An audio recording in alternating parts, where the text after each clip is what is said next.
జీడిమెట్ల పరిధిలోని గాజుల రామారంలో కాల్పుల కలకలం రేగింది.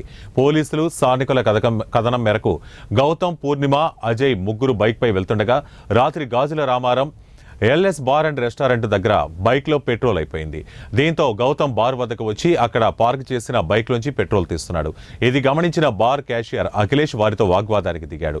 దీంతో పూర్ణిమ తన భర్త నరేష్కి ఫోన్ చేయడంతో కొద్దిసేపటికే నరేష్, శివ, సోహైల్తో పాటు మరో వ్యక్తిని తీసుకుని అక్కడికి చేరుకున్నారు.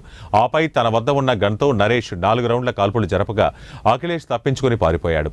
అదే సమయంలో అక్కడికి వచ్చిన బార్ ఓనర్ని శాంతిని తార్ వాహనంతో ఢీకొట్టారు.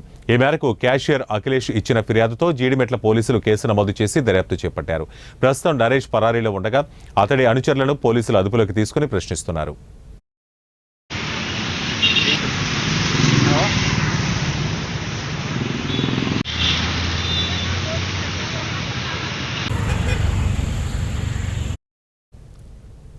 అయితే పోలీసులు సంఘటనా స్థలానికి చేరుకుని నిందితులను పోలీస్ స్టేషన్కు తీసుకొచ్చి వీడియోలు వైరల్గా మారాయి.